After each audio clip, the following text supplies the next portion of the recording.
Hello friends, welcome to Commerce Positivity. This is Shifali here and today we are going to talk about vouching. Okay, तो vouching क्या होता है, इसके meaning, definition, importance, objective, characteristics और sources, इन सब के बारे में हम आज की वीडियो में डिस्कस करने वाले हैं. तो वीडियो को एंड तक देखिएगा और अगर अभी तक चैनल को सब्सक्राइब नहीं किया तो चैनल को सब्सक्राइब कर लीजिए, जिससे आने वाले वीडियोस की नोटिफिकेशंस आपको मिलते रहें. ओके, तो चलिए स्टार्ट करते हैं.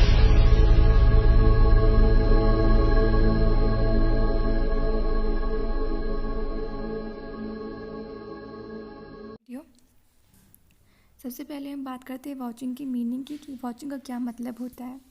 तो वाउचिंग का मतलब समझने से पहले हम बात करते हैं कि वाउचर क्या होता है.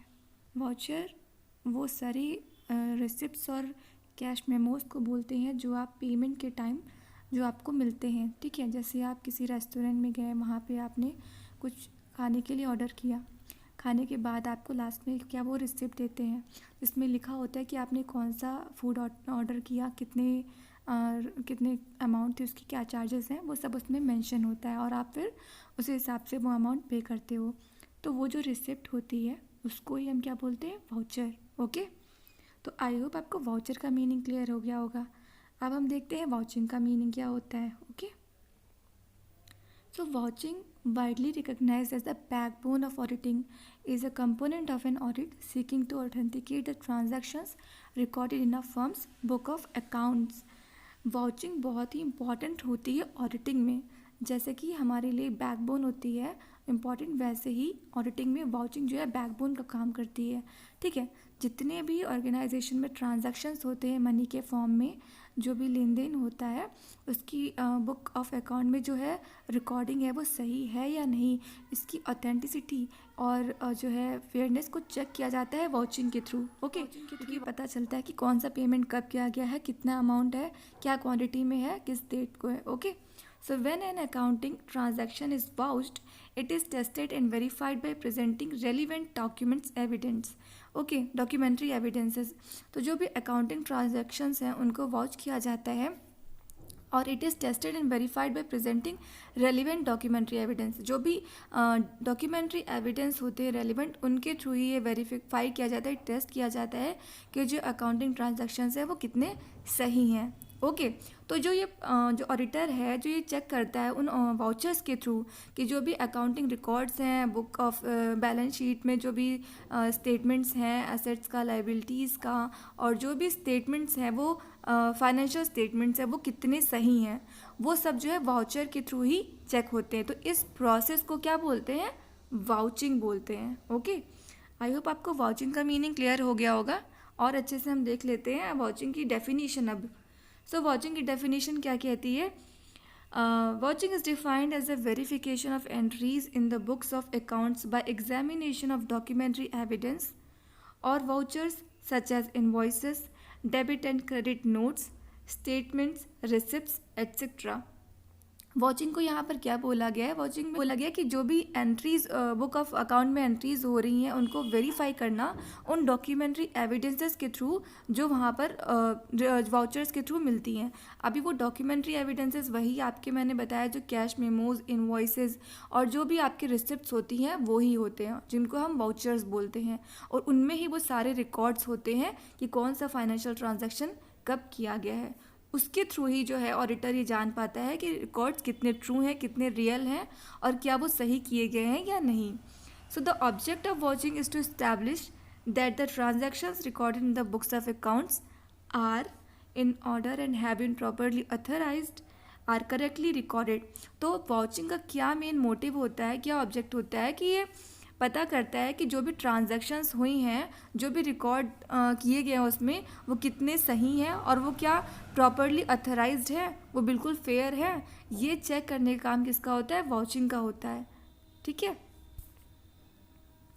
नेक्स्ट हम बात करते हैं इम्पोर्टेंस ऑफ वाउचिंग की. वाउचिंग क्यों इम्पोर्टेंट होती है. सो पहला है एसेंस ऑफ ऑडिटिंग. ऑडिटिंग का जो बहुत ही इंपॉर्टेंट पार्ट है vouching.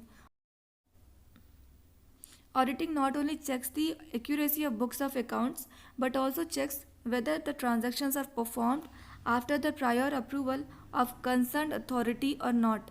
Transactions are real or not because of an accountant may include fictitious transactions to commit frauds.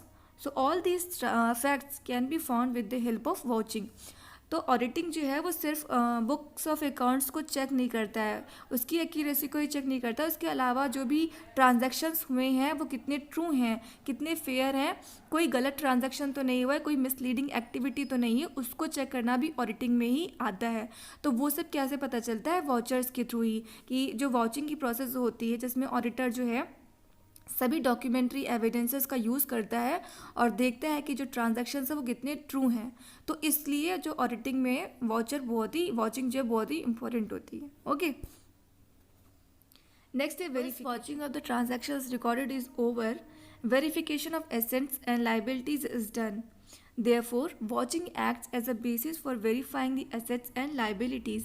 जब वॉचिंग का प्रोसेस हो जाता है, जितने भी ट्रांजैक्शन से उनकी रिकॉर्डिंग चेक कर ली जाती है, तब जो है ये वेरीफाई हो जाता है कि क्या एसेट्स और क्या लाइबिलिटीज़ हैं और वो किस तरीके से रिकॉर्ड किए गए हैं, क्या कोई छूटा तो नहीं है या कोई ट्रांजैक्शन जो है ऐसा तो नहीं जो मिस हो गया है, स्किप हो गया है।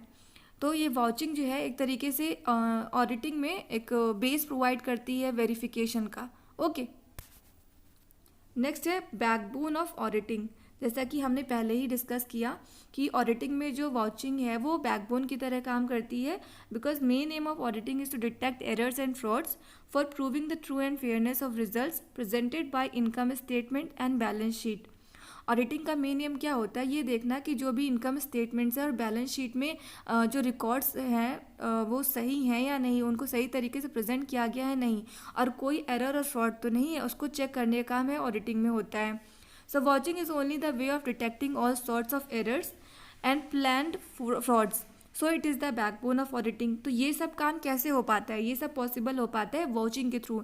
जब वॉचिंग की प्रोसेस होती है और सभी डॉक्यूमेंट्री एविडेंसेस का यूज़ किया जाता है उन रिकॉर्ड्स को चेक करने के लिए कि कोई भी ऐसी फ्रॉडलेंट एक्टिविटी तो नहीं हुई है या फिर कोई प्लान फ्रॉड्स तो नहीं किए गए हैं, तो वो वाउचिंग के थ्रू ही जो है पता लग पाता है। इसलिए जो ऑडिटिंग में वाउचर जो है बहुत ही इंपॉर्टेंट रोल प्ले करता है।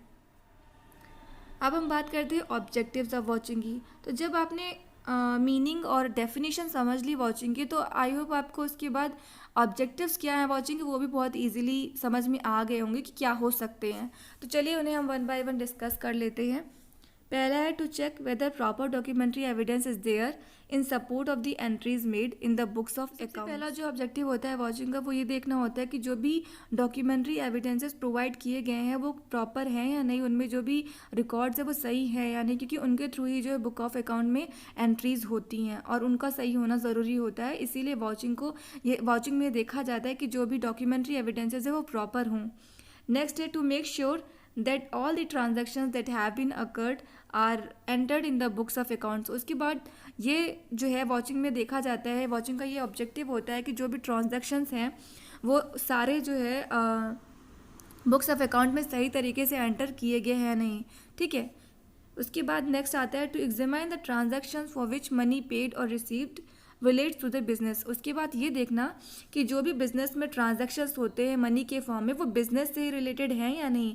ऐसा तो नहीं जैसे कुछ भी बिजनेस की एक्टिविटीज़ से रिलेटेड नहीं, या फिर जो अदर तरीके के एक्सपेंसेस होते हैं वो भी इसमें रिकॉर्ड कर दिए गए हों, और कोई भी फ्रॉडलेंट एक्टिविटी तो नहीं की गई है। तो उसको एग्जामाइन करना भी जो है वो वॉचिंग में ही होता है, वॉचिंग का ही एक ऑब्जेक्टिव होता है।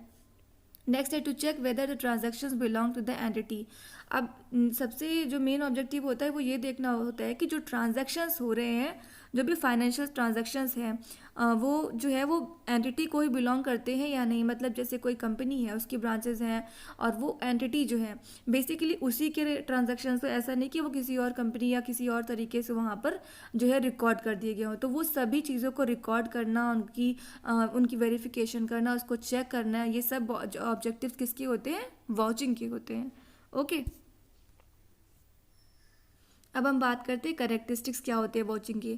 तो सबसे पहला है इम्पेरेटिव एस्पेक्ट्स ऑफ ऑडिटिंग। तो ऑडिटिंग में बहुत ही इंपॉर्टेंट जो है एस्पेक्ट है वॉचिंग, और बेसिस ऑफ ऑडिटिंग का जो बेस है वो वॉचिंग ही होता है। वॉचिंग के थ्रू ही ऑडिटिंग जो है वो पॉसिबल हो पाती है और उसकी ऑथेंटिसिटी जो है वो पता चल पाती है। नेक्स्ट है report on business activities only. जो बिजनेस की एक्टिविटीज़ हैं उनकी जो रिपोर्ट्स हैं, उनकी जो रिकॉर्ड्स है वो वॉचिंग के थ्रू ही मिल पाते हैं अच्छे तरीके से। नो सीक्रेट ट्रांजैक्शन, कोई भी सीक्रेट ट्रांजैक्शन नहीं हो पाता है और वॉचिंग के थ्रू जो है सारे रिकॉर्ड्स कितने ट्रू और फेयर हैं उनका पता चल पाता है। ओके, अब हम बात करते हैं सोर्सेज की कि वो जो वॉचिंग के सोर्सेज है वो क्या होते हैं। तो वो दो तरीके के होते हैं, एक तो इंटरनल वॉचर और दूसरा है एक्सटर्नल वॉचर। इंटरनल वॉचर क्या होते हैं? Internal watcher prepared by company and it's entities. जो कंपनी होती है उसकी जो अपनी ब्रांचेस हैं या जो कंपनी है उसके थ्रू जो वॉचर्स प्रिपेयर किए जाते हैं उनको हम इंटरनल वॉचर्स बोलते हैं। Also called micro environment of business use for own purpose. और ये जो वाउचर होते हैं ये बिजनेस के पर्पस के लिए ही यूज़ किए जाते हैं। अब इंटरनल वाउचर के अगर एग्जांपल दिया जाए कि इंटरनल वाउचर्स क्या होते हैं, तो वो आपकी जो सेल इन्वॉइसेज है, ट्रांसफ़र ऑफ गुड इन्वॉइसेज, जो भी बिजनेस के ट्रांजैक्शंस है या फिर गुड्स का ट्रांजैक्शन हुआ है उनकी जो रिसिप्ट या जो इन्वॉइस मिलती है, जो भी सेल हुआ है, जब भी जो जो प्रोडक्ट खरीदा गया है, जो ट्रांसफ़र किया गया, उनकी एक जो इन्वॉइस मिलती है जिसमें सारा रिकॉर्ड होता है उसको ही हम इंटरनल वाउचर बोलते हैं। ओके, नेक्स्ट है external voucher. The voucher prepared by macro environment of the business organisation of the business received from outside party. जो बाहर की पार्टीज़ के थ्रू मिलता है उनको हम एक्सटर्नल वाउचर बोलते हैं। जो बिजनेस से रिलेटेड होते हैं बट वो एक्सटर्नल होते हैं, जैसे इलेक्ट्रिसिटी बिल हो गया, रेंट पेड हो गए, बैंक स्टेटमेंट्स हो गए, जो बिजनेस को जो है बाहर की पार्टीज़ के थ्रू मिलते हैं। ठीक है, तो उनको हम क्या बोलते हैं? External vouchers. ओके, तो आई होप वाउचर के बारे में और वाउचिंग के बारे में जो भी चीज़ें हमने आज डिस्कस की वो सब आपको बहुत अच्छे से क्लियर हो गई होंगी। और फिर भी अगर कुछ डाउट है, कुछ कन्फ्यूज़न है तो आप उससे कमेंट बॉक्स में पूछ सकते हैं। तो आई होप आपको वीडियो अच्छा लगा। अगर अच्छा लगा है तो लाइक कीजिएगा, चैनल को सब्सक्राइब कर लीजिएगा और कमेंट करके बताइएगा कि आपको कैसा लगा video. Okay, thanks for watching this video.